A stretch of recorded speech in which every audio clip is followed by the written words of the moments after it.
Alrighty, ladies, gentlemen, and everything in between, the 7th round of the Arc Endurance Championship is upon us. The Circuit de Spa-Francorchamps, or some French, I don't know, that on the screen is the host for the 7th race of the season. Officially in the final third, I would say. 4 races to go, including tonight's race. And, already drama is pretty high. The drama pretty much started with, Dominic Kubinski not even making the field, nor did his teammate Kieran Caverns, so Nexus is only represented by with the GT category tonight. That said, they just qualified 2-3, so they're obviously represented well as per usual. And is anybody on the track? My word. We finally have Alexis Heredia with the correct livery for his racing machine. Now actually looking like the proper sister car to Luke Allen in the 7.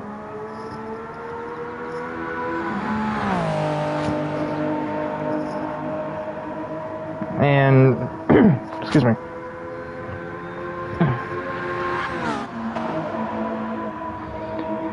Just waiting, I think, for the starting grid to be set or something. I know they were saying they're waiting for the... There we go. I was going to say, it should be any time now. This time we'll have a formation lap since the track isn't 8.5 miles in length. It's only half of that. It's 4 1/3. We go from the longest track we're running this season at Le Mans to, I think, probably the second longest here at Spa.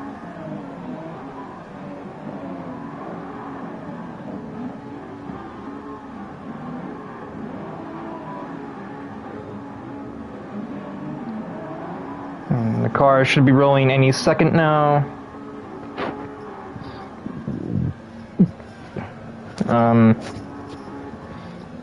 Never mind, no they are not, because Boriyoshi has disconnected. I'm not sure, they may be restarting for that, I have a suspicion. He's been having internet problems pretty much since the lobby went up. But, excuse me, I have to work with my lungs here, they're being a little finicky right now. Which is odd, because it's not like there's any kind of acid reflux or anything. I haven't eaten yet. For like the 3rd time this season, I'm commentating on an empty stomach. Because these races start pretty much exactly when I would normally be having food. Looks like we are proceeding.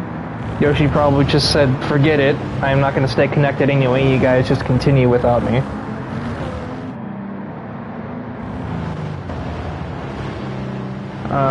But Alexis Heredia takes another pole position just shy of a sub-59 lap time. Jackson Altman will take 2nd, Matt Hall 3rd, Luke Allen 4th, AJ Knickel 5th, after a disappointing qualifying session, so was, as was his attitude, and Adam Pelk rounds out the now 6-car hypercar field. Jonas Idkunen takes another pole position in GT, followed directly by his closest competitor, Scott Frederick. Then it's Holenhorn, Robbie Ganesh, Preston Van Wee, Ayrton Frederick, Logan Cool, and Connor Hannick will round out the grid. And I mentioned the tension. It's got a bit of a ring to it. Earlier, other than Dominic Kubinski and Kieran Caverns' absence, we had a bit of difficulties in qualifying. I hadn't seen either one personally, but I was definitely hearing plenty about Adam Pelk's clumsy qualifying incident that threw AJ's cycle off, and that is part of the reason he's starting in 5th, because he couldn't get he couldn't get a proper lap in the way he wanted to because of that. And at pretty much the same time, we had another ECR driver in Preston Van Wee having an interesting issue of his own in the tail end of qualifying that pretty much darn near wrecked Holden Horn and obviously cost him his final lap.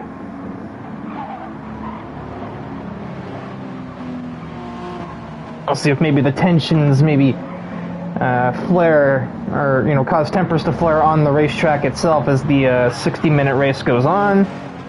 I'm not entirely convinced it will, if only because just the pace between... I don't think Adam and AJ will really be interacting too much on the racetrack, but we could see some sparks flying between Van Wee and Horn if conditions align, so to speak. So be sure to keep your eyes peeled for that. The weather, despite looking absolutely miserable in the sky, is not expected to become moist. Haha. Yeah, it's not expected to rain anytime during the race. It's just going to be cloudy and miserable looking.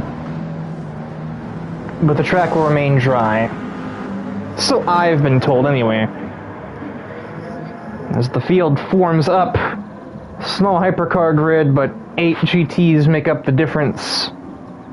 In qualifying, I also should mention Deshaun Davis and Joel Grant went home in pre-qualifying for hypercar and GT respectively. Technically speaking, we probably could have brought Deshaun in to replace him if we'd known Boryoshi was going to have so many connection issues right before the start of the race, but the field slowly approaches the final set of turns. We are seconds away from the green flag. As soon as Heredia gets on the throttle, we are green. I wouldn't do it from 7th gear, though. We are away from circuit to Spa.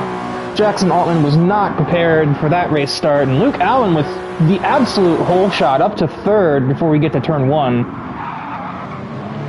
Seems like latency may have played a factor there. Looked like some people were kind of skidding around. Meanwhile, behind them, it's also a good start for Robbie Ganesh, jumping both Nexus Porsches off the line. We'll see if he can hold those 2 places as he heads down towards Eau Rouge. He's going to be too wide with Holden Horn, which is always sketchy up Eau Rouge, but they managed to do it safely. And we've already got Preston Van Wee. I just said that. These two not happy with each other after qualifying, but we're not seeing anything happen just yet. Never mind, we are seeing Holden Horn. He is going to go take a look. Yellow flag is in the air. I'm not sure for what. Preston a little wide at Les Combes. Yep, that's the name. I always get it and Les Sours confused. So maybe a bit of startle tactics from Horn. Preston Van Wee misses the chicane and is rapidly plummeting down the order. Meanwhile, Luke Allen has lost 3rd to AJ Knickel, who's showing that his race pace is still there, even if qualifying didn't go to plan. AJ putting pressure on his teammate. I don't know if they'll really fight for too long. If AJ shows he's got serious race pace, he may just ask Altman to let him by, so he can attempt to chase after Alex Heredia, and Matt Hall has left the race. So both FR cars out with, I guess we'll just call them very early mechanical failures.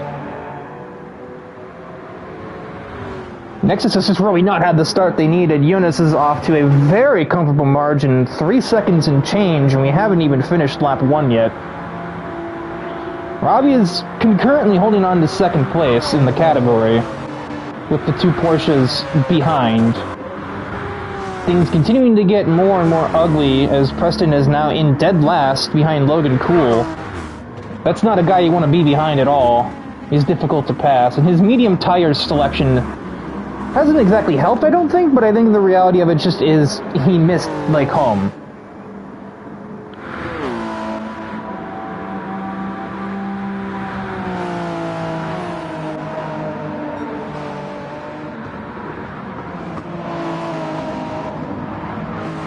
Maybe taking a brink Drake. Oh boy. A drink break a little longer than I expected to if this continues. I need my lungs to work. I've got another 53 minutes of this. At least. Maybe closer to 54, 55. We don't know yet. 3-second lead is stabilizing, but it's only about just half a second. Oh, that was a bit of an attempt. I think Holden Horn may have just simply missed his braking point, maybe too focused on the car ahead, not focused on himself. His teammate will take advantage and will go around the outside. that was either just a miscalculated braking point or Holding Horn really had a look from that distance. It was hard to tell from the camera angle I was given. Connor Hannick has made his way from last in the class to having passed 3 vehicles. Admittedly, one of the positions was kind of handed to him by Preston Van Wee's mistake on lap 1, and that's a corner cut for Logan. The first of which we have seen today, I do believe, but it probably won't be the last, I would have to assume.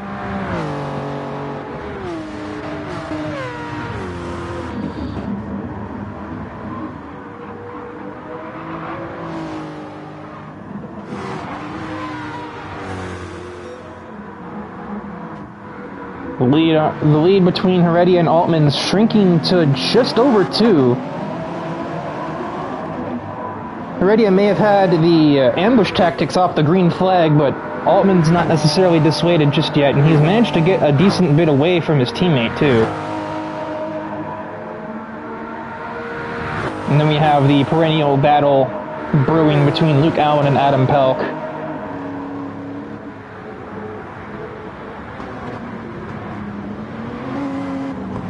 Progress towards second in category has not been what I expected from the Nexus duo. They're definitely there. They're definitely near Robbie Ganesh. I figured they'd be ahead of him already based on the pace they showed, but Robbie seems to have something for this track, and I know the Supra is really good in a straight line, and I assume that hasn't changed even after the massive overhaul that the March update to this game brought to the Group 3 category in general, making pretty much the whole category a little slower, as I understand it. But I can't imagine that's changed just the general archetype of what the Supra is. And, you know, Polyphony wouldn't dare nerf a Toyota, so... Looks like Connor Hannick is defending from Ayrton Frederick into Lace. Calm, I'm gonna do that a lot. Get ready for that. Let's lay nonsense. Just say the, man. The source. I don't even know what calm means.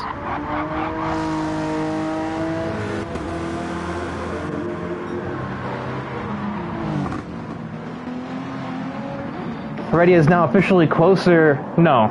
Altman is now. Well, that's not going to help, but he's officially closer to Heredia than he was to AJ Knickel, but that bobble out of the final turn will make that a lie.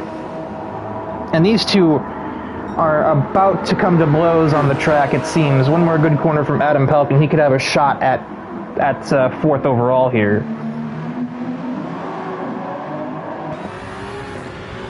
It's not a terrible turn 1. Slipstream will help a little, but he's going to have to get a really solid Eau Rouge to have a shot at Luke Allen here. We'll go on board with Adam Pelk as he attempts to make that happen. But Luke Allen just carried better speed through Eau Rouge, so Slipstream can do a bit, but it ain't going to do this much.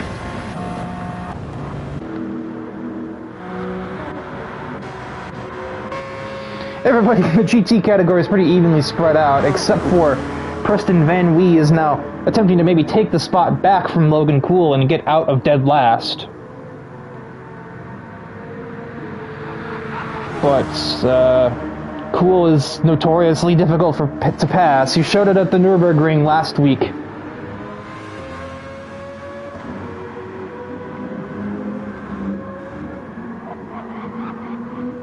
But being super sideways like that on exit, oh, they both were, so it's going to even out.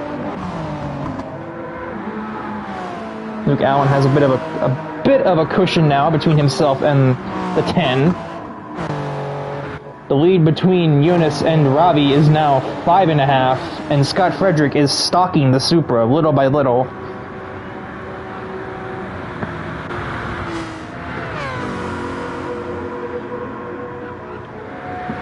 The other Corvette is attempting to pass now. Ayrton Frederick trying to get alongside the Mazda. Thought about a lunge, thought better of it. That's the kind of lunge you might be able to get away with making into the bus stop or the first turn, but not there. You will have to continue waiting for the right opportunity. Still got 47 minutes to go. The right opportunity will eventually show itself. Surely. Especially, oh, they've both missed. I think that's No Name, or is that Rivage? I know the names. Okay, that's madness. Hannick got a penalty, but Frederick didn't, despite the fact that they took pretty much the same line, at least what I could tell.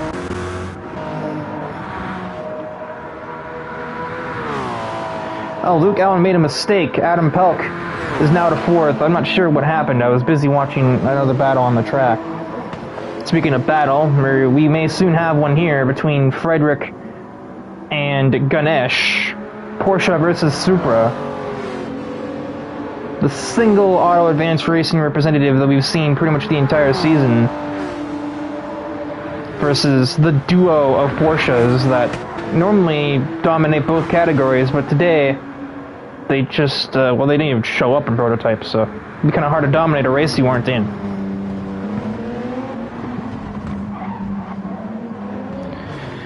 The tire difference is also worth noting. I didn't even think about that, but yes, the two Nexus cars are on mediums. Robbie is attempting to run away on a set of soft tires. So he also has the advantage in turns when he's not cooking it on throttle, and that's going to immediately lose him second.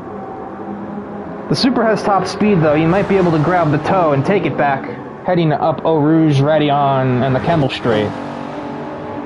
All it takes is one good Eau Rouge, and he's got a chance. That is a very good Eau Rouge. Scott Frederick is under pressure. He is going to draw alongside. Does he have the overspeed afterwards? Too wide, braking zone. Robbie sneaks back ahead of the Porsche, back into second in the GT class. It's super straight line speed coming directly into play there for the 26. We'll see if Frederick has a response. Not currently.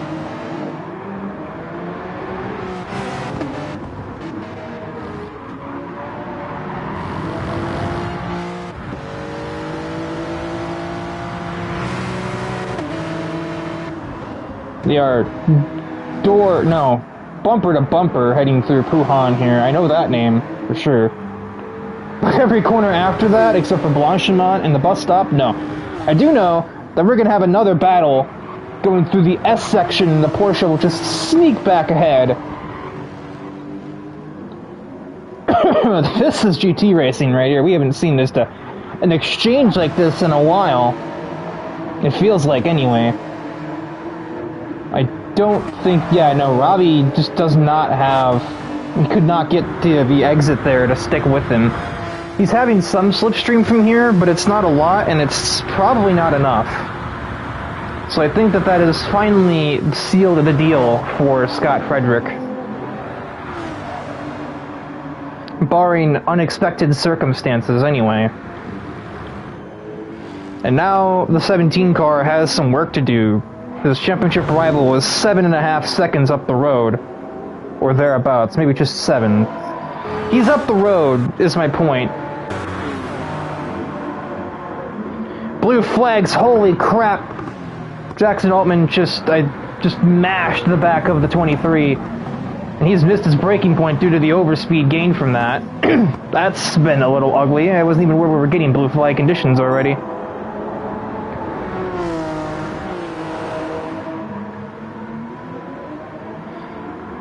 Altman will get ahead of Logan Cool. Nonetheless, though, it seems like Heredia definitely navigated those two much better. He's picked up multiple seconds on the Vision 47 pairing. Oh, you hate to catch a GT car here. Yeah, AJ's just gonna have to take that. There's nothing else he could do. There's no way you can passly safe there. Oh, come on! Safely passed there. With that overspeed, I just think I would have probably slowed down, personally. But then again, now that I think about it, the time he's going to lose from that is probably less than the time he would have lost by jamming the brakes up Eau Rouge. So, kind of gaming the system in some way. You hit the brakes on the way up Eau Rouge and make sure you pass the GT car in the white lines, and you're losing speed all the way up Kemmel, and suddenly you found yourself losing 2 or 3 seconds. Just as much as you would have lost by taking this half-second decel on the way out of Stavlo. So it's really just take your pick which one you want to do. And I guess in AJ's mind, this is the lower risk option, just to make sure that he is, you know, past the car, so he doesn't have to do it again later.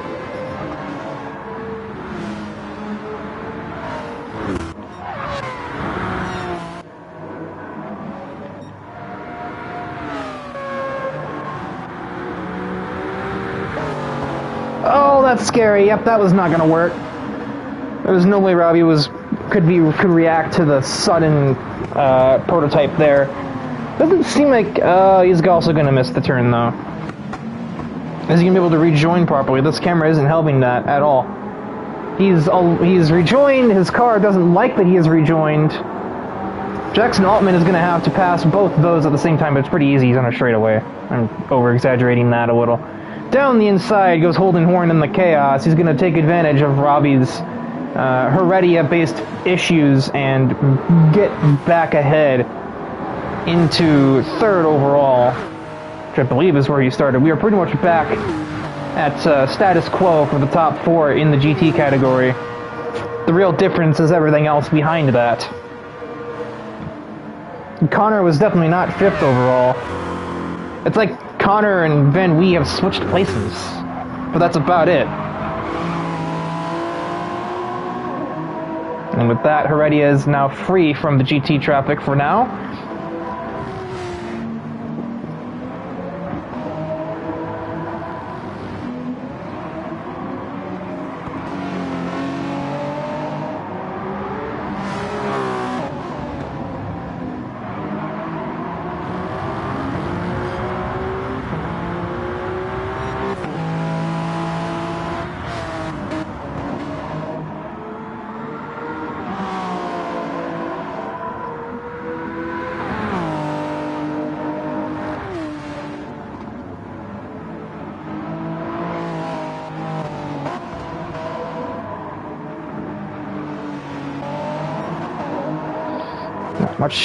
Not much to report at the... Never mind.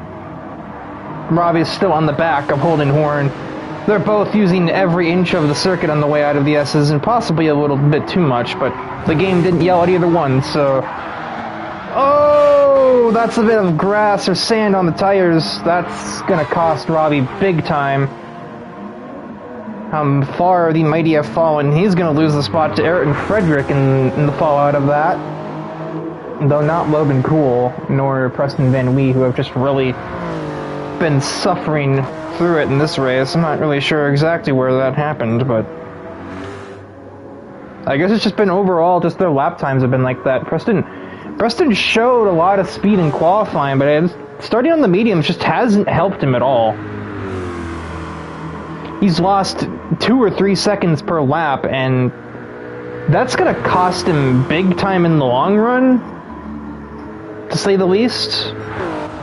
Also, wow, fuel efficiency is just not an issue in this race. Everybody's gonna be able to make it on one tank of fuel.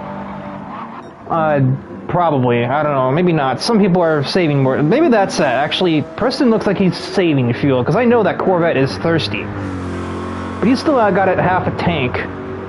Well, Logan, the Honda is kind of in the middle of the road when it comes to fuel economy. But he's probably been in Fuel Mix 1 the whole time, if I had to guess. Robbie is at the exact same amount of fuel, but he's probably been in Mix 3 or 4 because the Supra is just as thirsty as the Corvette for some reason. And so yeah, I guess that is what it amounts to, is I think Preston is attempting to play the long game with fuel economy and make it on one tank, where other drivers may have a bit of a scare in doing so.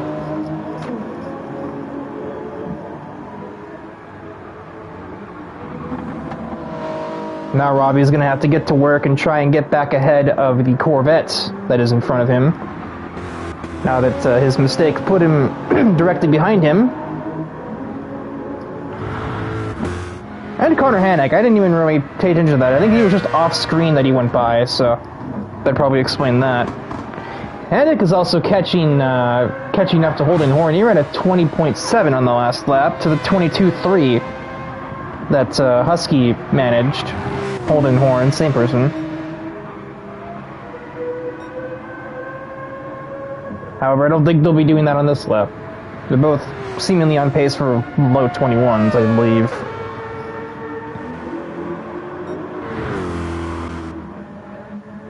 What did you do, Logan? Where are you going, my guy?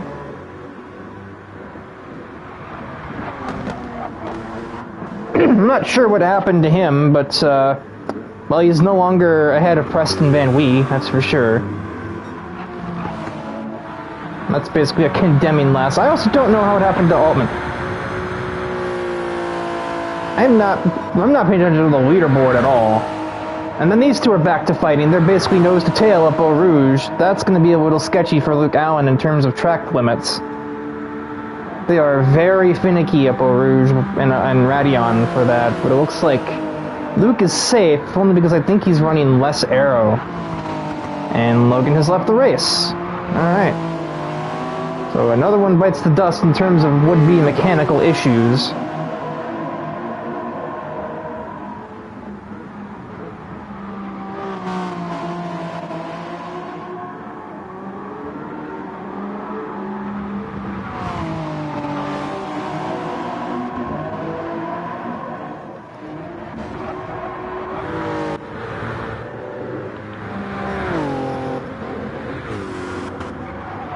I'm just terrible right now. Then I miss Robbie getting ahead of Ayrton.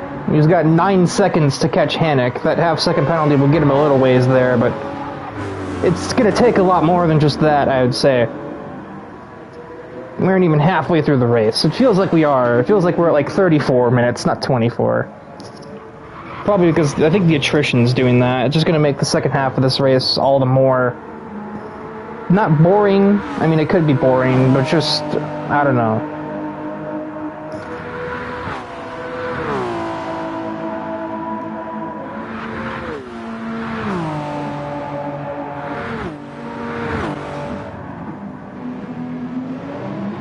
We got the Vision teammates near each other with some tires that don't look too happy. Adam Pelk's equally unhappy tires trying to catch back up to Luke Allen, but at this point I imagine tire wear is probably costing him a couple of tenths at least per lap.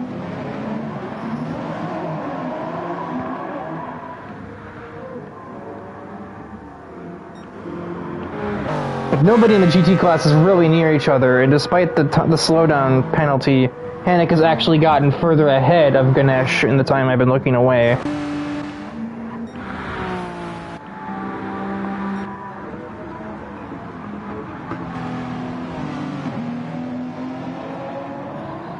Guess now all that's left is for the pit cycles to go through, so we can see how that, if at all, how that shakes things up in the race for the latter half of things.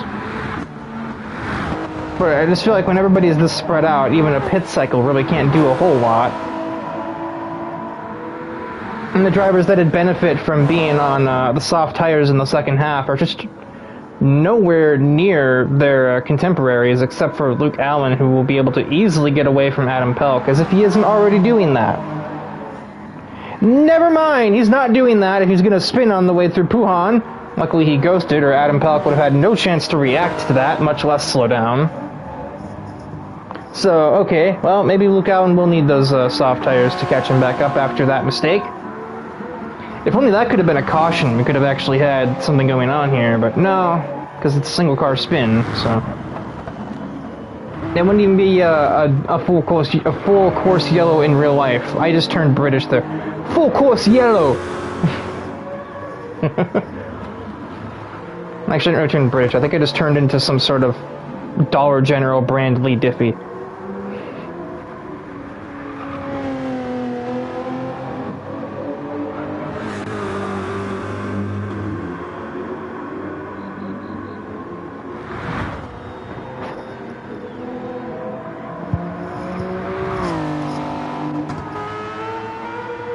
I feel like the reason that Robbie is reeling in Connor Hannick, if he is probably because Hannick's probably having to fuel save already.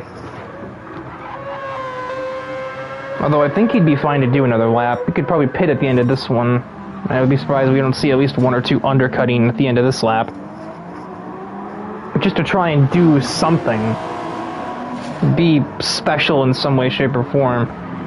Man, the Vision cars have really just shredded those rubbers. I actually know, it's...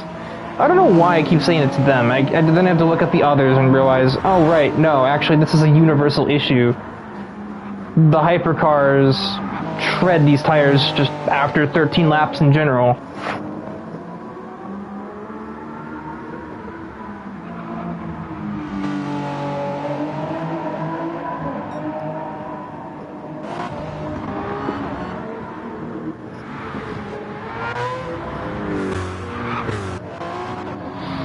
Man, the Vision cars are 2.5 seconds apart, and they're still the two closest vehicles to each other on the track. Unless we're going to be looking at, like, blue flags soon, which we might be, but that doesn't really count. That's not really a battle, per se, you know?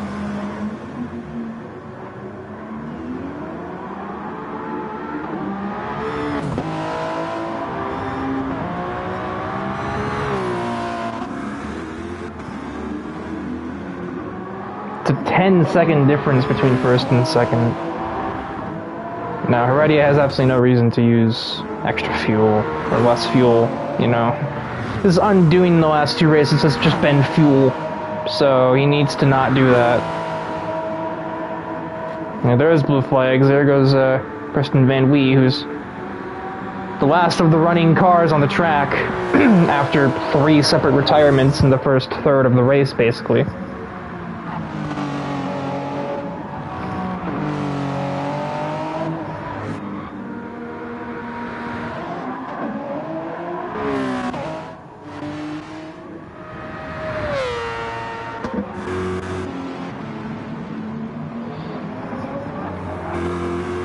I do really wish that the map were bigger, you know?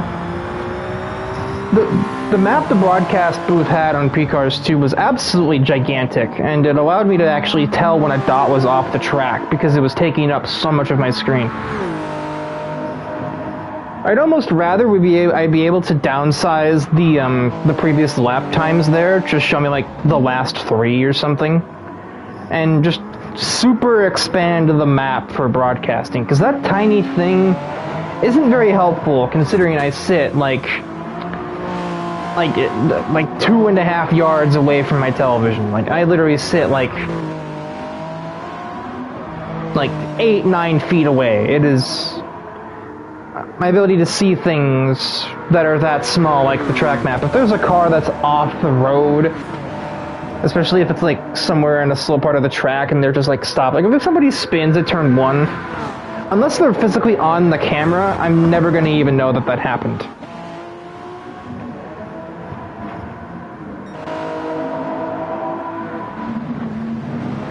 Looks like the 3 hypercar leaders, oh no, Alex and AJ stay out. Jackson Altman is the first car to touch the pit lane all race. 31 minutes in, we have our first pit stop. That is kind of nuts. Oh wait. Oh no, that's a bug. Never mind.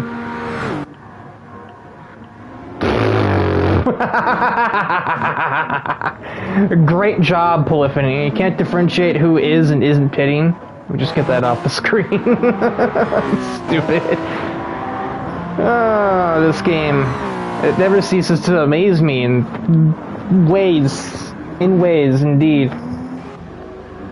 Okay, but this is actually right. It is actually his pit lap because he's pitting. Yeah, this is his pit lap because this is the lap he is pitting on. And the floor is made out of floor, Riker Lummel. Where in the world are you right now? We go like 10 minutes without on-track action, and I immediately resort to just straight-up delirium. It is incredible. That left that left front has been through war. Yeah, I don't think Eunice has a choice. Even if his fuel tank could go a little further. Yeah, his front tires, but especially his left front, can't do that. And his championship rival will follow him right in. Now that is something worth monitoring. Scott Frederick is about to put on the faster tires. Eunice is about to put on the mediums. It's going to be about 6 seconds between them, give or take, considering while the Porsches have run the tank dry, while Eunice has like 15 liters left. It's on the screen, me. Heredia heads to the pit lane. AJ Knickel surely will have to do the same himself. That was loud. What was that? Not fun. Adam Palk is probably about to have to do the same. Yeah, everybody's out of fuel. Everybody is out of fuel.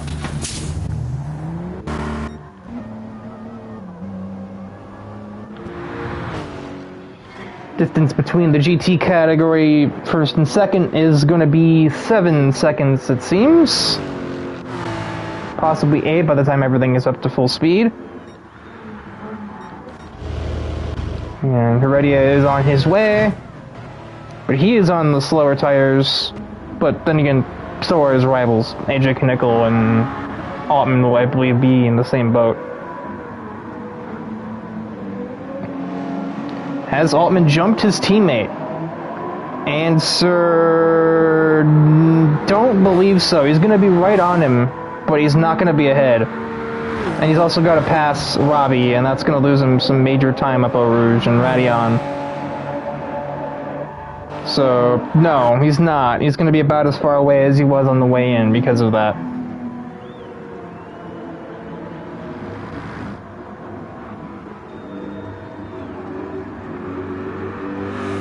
Oh, Van Wee is not pit yet. Right.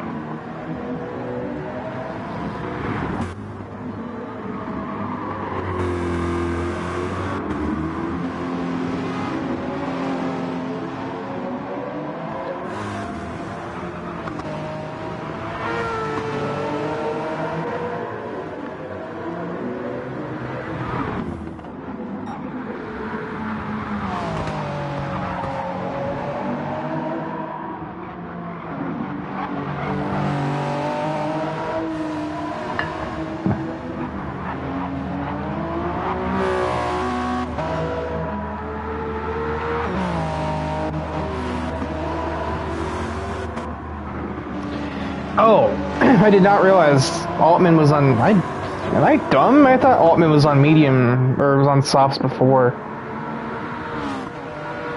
Okay, so he's not. He's on the soft tire. He's technically gonna be probably the fastest car on the track right now. If I'm AJ Knickel, I'm considering letting him by and see if he can maybe do something about Alexis way up the road.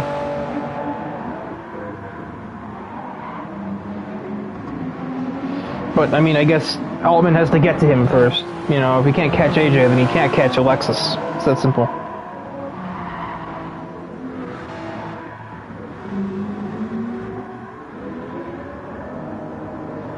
This is basically a fake battle.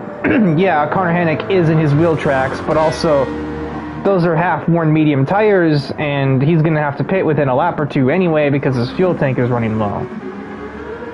I'm not sure. I think he's just overcommitted to this. Yeah, he's going to be able to go almost to the 40-minute mark, if not past it, before making his stop, but he's going to be so far away from everybody else that it isn't going to help him any.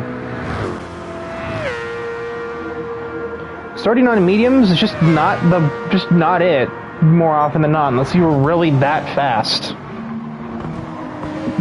And even if you are, you still got to keep yourself clean for the whole stint. Otherwise, it is completely a waste. And there you get an idea of the difference between first and second in the GT category. These two title rivals have basically been exchanging wins. Nobody else has even had a chance.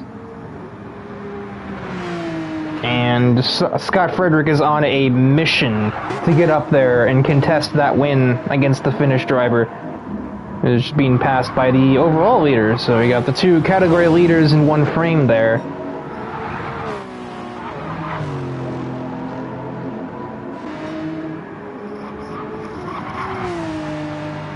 He's up over half a tenth through the second sector of the track. Frederick's about to set just a heater of a lap. Should be in the 18s if you can keep that pace into the final two turns here. Excuse me, 3 turns. Forgot the bus stop is ahead. Or is 2 corners. Yeah. I don't know what I forgot. I forgot something, okay? I thought he was going through Blanchimont when I was talking, but no. It was a little kink before it. 2:18.9, barely a sub 19, but it is indeed a sub 19. That was an outlap too. Now that I look at it, so I think.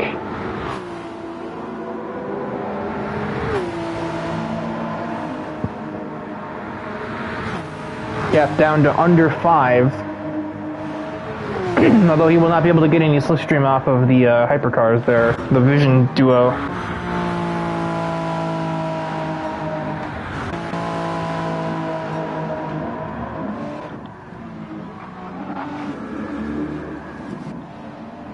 Van Wee finally accepts defeat and heads into the pit lane. You will get no caution. That's like the main way you'd benefit from that strategy, is if you get a caution that lets you pit off of the mediums for free. Instead, he's gonna go way behind everybody. If he's at the start line now, he's not gonna be out for a minute. Okay, he's gonna be like literally half of a lap behind the category leader. It's not even like 2/3 of a lap. He has just not had anything to offer Spa today, and I've certainly been there. The best way I could possibly explain Spa is just about everybody likes it, but Spa does not like anybody, I don't think. It merely tolerates the presence of other cars, it seems like. And sometimes, it doesn't even do that. Ask anybody who has had an absolute tank slapper going up Eau Rouge and Radion and saw their life flash before their eyes.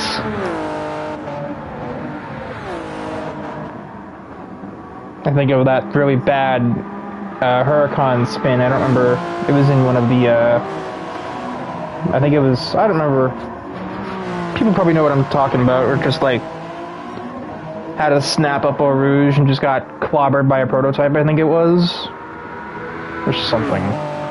I don't know. I just know it was a Lamborghini Huracan. It spun up Eau Rouge, got hit by something on the way out of it, and was basically in like 1,000 pieces by the time everything settled.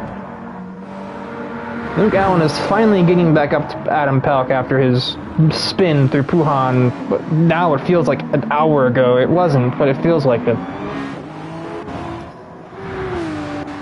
The fog is immense in some parts of the track. There's a lot of fog near Eau Rouge. Not quite stop the race levels of fog, but it's not amazing for visibility, we'll say. I'm just getting an idea what it looks like from Preston's view here.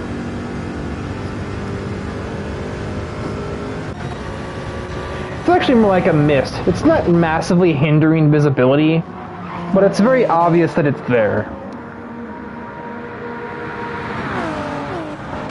Crucially for Adam Pelk, he's going to be able to put a 911 in between himself and Luke Allen.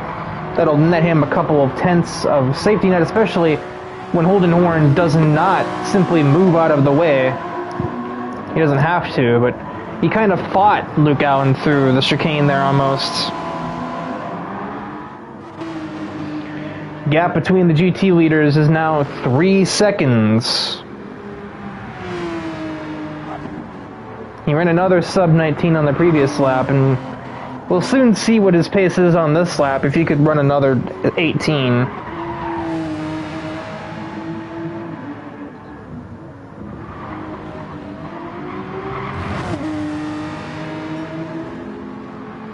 Up 1/10 and a half. Yeah, he's on pace for another sub-19.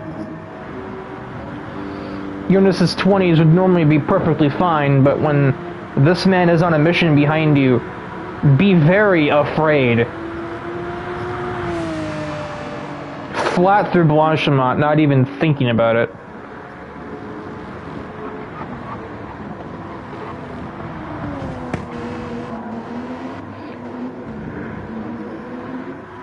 And that's now suddenly turned into basically the closest fight on the track, except for the two Vision cars, and that's not very much of a battle. They're just kind of biding their time, it would seem. And we do have Luke Allen versus Adam Pelk, but I think Luke just made a mistake on the way out there, and obviously neither of those battles have the same same weight to them as what is effectively the fight for the GT category championship lead between Eunice and Scott. That has been basically an ongoing thing since the start of the championship. Basically, since the moment they both had a race win under their belt, these two have been pretty much neck and neck. I think finishing 1-2 in most, if not every race.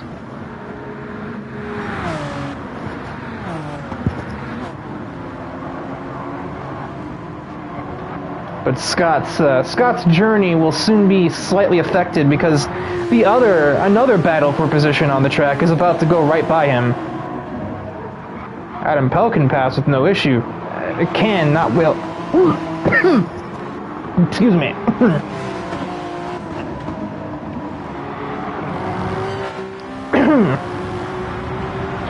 Air caught itself up in my throat and just tried to end my life right there. Holy cow. That was awful. They are both ahead of Frederick relatively simply. And I think they'll both be ahead of Eunice pretty cleanly too. Getting split by the hypercars.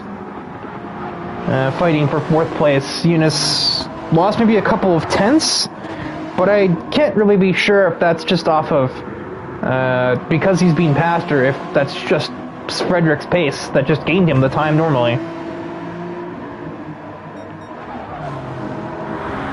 You could see something brewing here between the two hypercars. Luckily, they were also next to each other on the leaderboard, so I can much more easily take a look at both fights. Nothing doing up here, and the gap between them and Heredia has not changed for the better.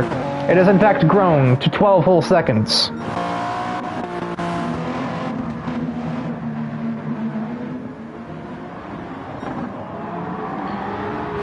Luke Allen within slipstream range at the end of this lap against Adam Pelk. Eunice about a second and a half clear of his rival back there.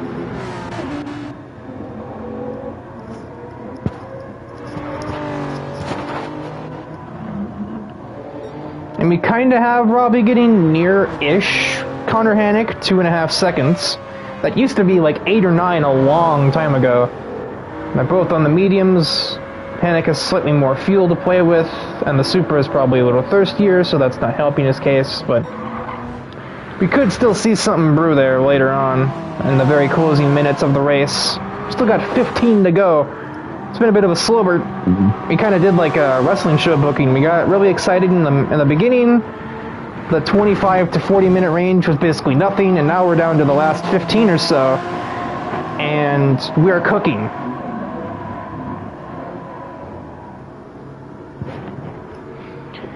Every race does indeed tell a story.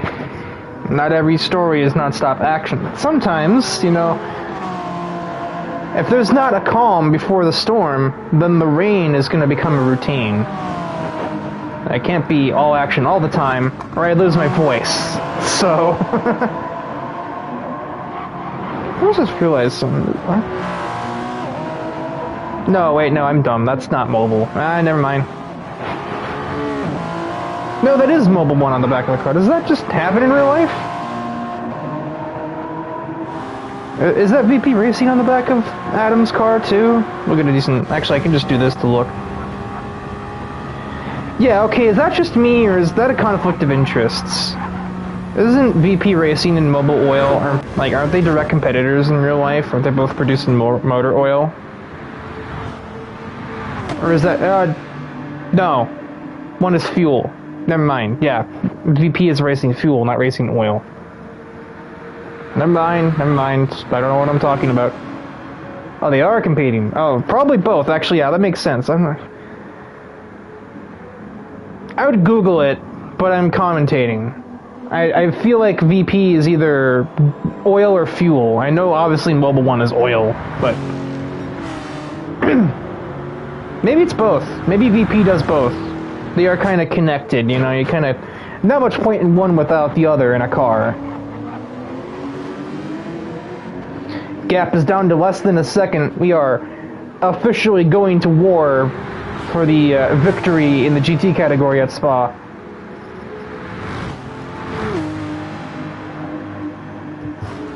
Now, if you want to Google SV5, and go right ahead. if BP is oil, fuel, or both. If it's both, then it's still a conflict of interest. But I have a race, I have a battle, I have multiple battles. Okay, never mind, these two aren't really fighting anymore, and I don't... Actually, you might see a fight here. The Vision 47 cars might just see that Heredia is in the next county. Yeah, there we go. Oh, get it stopped, get it stopped. Barely gets it stopped. It's not going to be a good exit, though.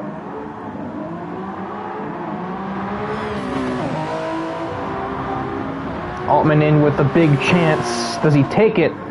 He's going to try the long way around, or he's going to try a cutback on his team owner. He gets half of a cutback, but he couldn't find traction. Up and doing back there. He's pushing his teammate up Eau Rouge and through Radion. That's a missed apex. I think maybe just a bump there, like in the road. Slipstream's going to do Slipstream things. We'll see if Altman has a shot at the chicane up here. He's looking. He's not finding. Meanwhile, down to 8/10. Catching is one thing, obviously. You know, you've heard it 100 times. You'll hear it 100 more. Passing is another. Scott Frederick is right up to the Lexus for the most part. But he has to get by it. And, you know, Eunice, he may be on the slower tires. But the Lexus is relatively good in a straight line. He's not going to be able to just dust it, unless he gets a really good exit from something. Connor Hannick is around. Good time to look at the camera there. I guess he and Robbie were fighting, or they may have made contact. I kind of saw that at the last second. Now we're fighting between the Vision cars, too. Too wide, sort of through the S's. Jackson requiring space to be left. So indeed, the Vision 47 cars have just decided to cut their losses and, you know, start throwing hands for second place. What was that? Second position. I get excited and just become a person from a different nation. I don't know what... I think that might have been Russian? I'm not sure. Gets a penalty as well as nearly losing control. No, he did lose control. He nearly spun the car. Oh, I go through this backwards. Luke passed Adam. I thought Adam got away from Luke.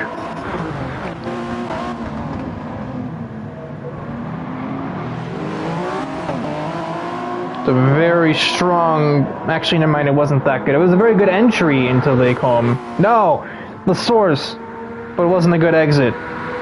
But... is this a good Eau Rouge? Looks that way, down to 2/10 and ticking away. Slipstream for added benefit. AJ covers low. Altman is going to go the long way around.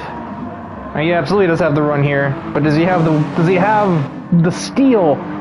He does around the outside. Smooth movements from Jackson Altman. Second place, passing his team owner. AJ is not done. He's going to try around the outside at a different turn. Does he keep his splitter there? He cannot. He is not Daniel Ricciardo. He cannot stay around the outside there. And you don't want to try and pass through here. Oh, AJ just lost a ton of time on the way into Puhan. Did not have the right entry strategy, and that just lost him like 6/10. And the tire difference is also probably a big thing too. Altman has been unleashed, but the best he could really achieve now is a hot lap, and even then, I think his tires are a little beyond that at this point. His main goal now is just to stay on the track properly, as he almost doesn't do that, and make sure that he can keep his teammate in his mirrors, because if they're throwing hands now, obviously, if AJ gets there, he can take it back regardless of what tires he's on. Pelk is keeping pace with Luke Allen. Some lap traffic probably maybe being a factor in that, but it's not clear. Actually, it's harming Adam. He's caught behind his teammate in the S's. But then he has his other teammate. I didn't realize Van Wee and Frederick were that close. Luke barely is able to sweep by it. Stavlo 2. And there goes Pelka. They're both, all three of them are there. They're not really battling per se yet, but I mean, that could still definitely turn into something else later. Oh, we're battling again. What is going on? Who's not battling? Heredia, but who's not battling? Slipstream not enough for AJ, though. He can't quite get there before the brakes. And he doesn't get the exit he needs from Lake Home to have a shot down the hill at Rivage, I believe. Oh, but Altman is super loose on exit. That's a chance. That is an overtake. AJ Knickel will easily capitalize on that blood in the water. He's back to second. But this story is not over, I don't think. But Altman's time is running out. He's going to have to make the decisive move and stick it. Because his tires ain't going to be ready for very many more tries. Yeah, I was focused on these two fighting. I didn't really realize, oh yeah, 10th, 11th, and 12th are within view of each other as well. So a battle for not last between ECR teammates. Connor Hannick is trying to get away from it.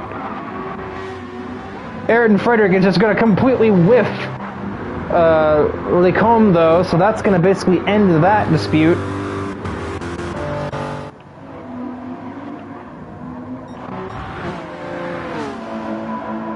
Altman is not very close. Frederick is closer to Edkunen than Altman is to Knickel.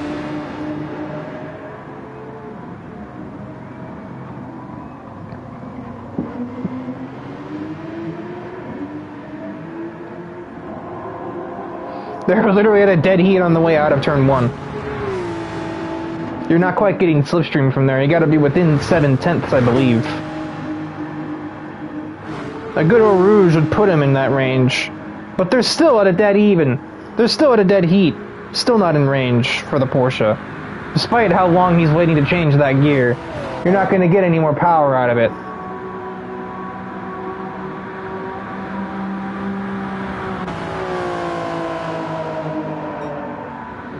Altman thought about a lunge there. I saw that. Oh, they're both missing the chicane. I almost called it La Source again for the 8th time. My God, it's not what it's called. Why does everything have to happen there? Why can't it happen at the corners I know the names for?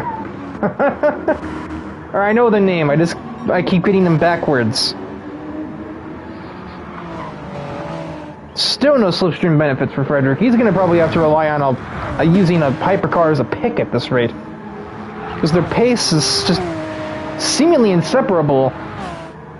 But Frederick's pace is going to run dry in a few laps time, or a few minutes time really. There's only going to be 2 or 3 left in the race. And the battle for second in hypercar is about to overtake the battle for the lead in GT. They're going to probably want to keep a delicate hand here because this battle is much more important than theirs.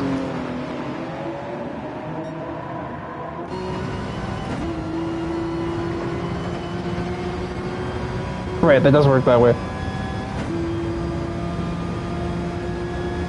Altman is not passing him. Why?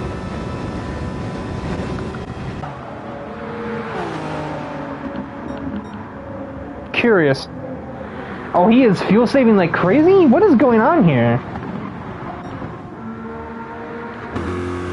What is Altman doing? Altman is the pit. Why is he pitting? What? Oh, I guess did he not have enough fuel? I guess we are doing 3 more laps from here, probably. That is a bit of a shock to the system, I must admit. He's probably pushing to get up to his teammate, and he didn't bother to save any fuel for when he got there.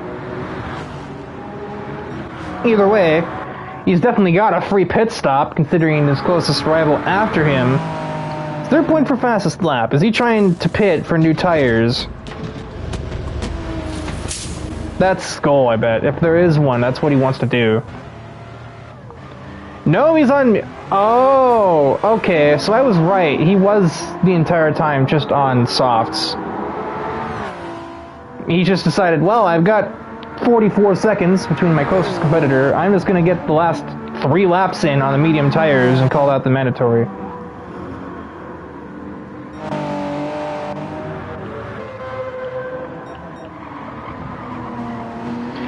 Yeah, Frederick's pace is out. He has run out of steam. Ikunen need only stay on the racing surface and he will be fine.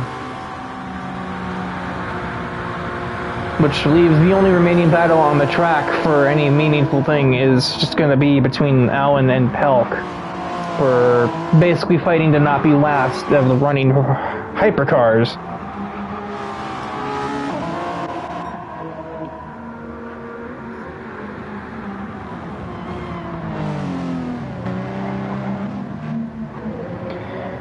The white flag is displayed for Alex Heredia on his way to get another victory, just one more circuit around Spa.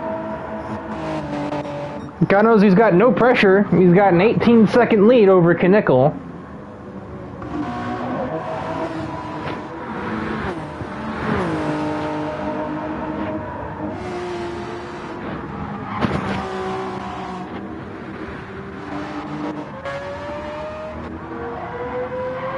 Okay, never mind. I got that backwards. No. I was about to say, if that's a penalty on Hannick, he's going to be under threat from Preston here. But no, it's a penalty on Preston, so that's settled. Does Luke Allen have anything in the tank for the final tour around the track here? Gets a cheeky slipstream off of Horn. So he heads up to Blanchimont. Every bit helps. Especially since it's clear to me that they're running pretty similar aero pretty much across the grid. I've never seen anybody with like a dramatic difference in straight line performance. This is not the exit Luke Allen needed there.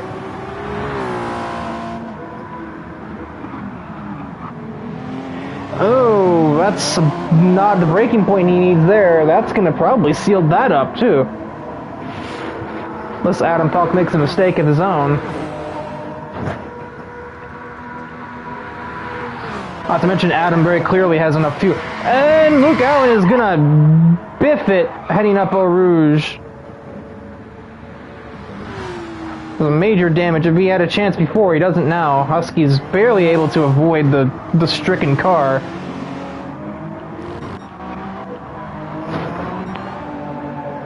I guess I should be counting, right? I can't really keep track of the results too well. I don't know where the spreadsheet is. There's so many channels on this Discord, I can't keep it all straight. But what I can keep straight is a very sideways Alexis Heredia grabbing the checkered flag, winning the 60 minutes of Spa. And, okay, no. He's closer. AJ Knickel will come home in second after a very bitter qualifying performance. The race pace will still be enough for second overall. Jackson Altman, some distance away, will round out the hypercar podium. Adam Pelk will defeat Luke Allen for fourth in the category. And we almost had a fight. We kind of did have one, but it just never really came to be as exciting as I had hoped. But Jonas Idkunen will creep the RCF through the bus stop and grab a critical class win here from Spa. Some 7 seconds away, his closest title rival once again will place second. Holden Horn will round out the podium with a left front tire that has seen better days. The honorable mention does, in my mind, go to... Is he already done with the race, or is he actually out of fuel? I don't know, I think he's super fuel saving here. You know, that's him driving. But he's got fourth anyway because everybody else has crossed the line, but yeah. Ravi Ganesh with impressive pace, good qualifying, just had mistakes under pressure from the Nexus cars. Still recovered from them to get back to where he started. I don't know if you could really hope for much more, to be perfectly fair to him, so... Fourth in GTs... I mean, obviously somebody's got to be, I guess, best of the rest, you know? But while we wait for the very thirsty Supra to make its way to the end of the track, I think now is as good a time as any to get into our sponsors here.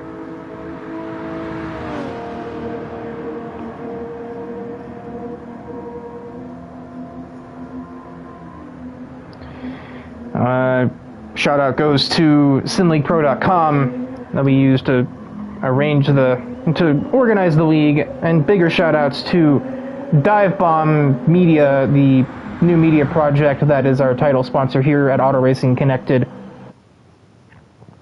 And likewise to the Racing Rats, who help our Assetto Corsa racing go smoothly over on PC for people who have more money than me.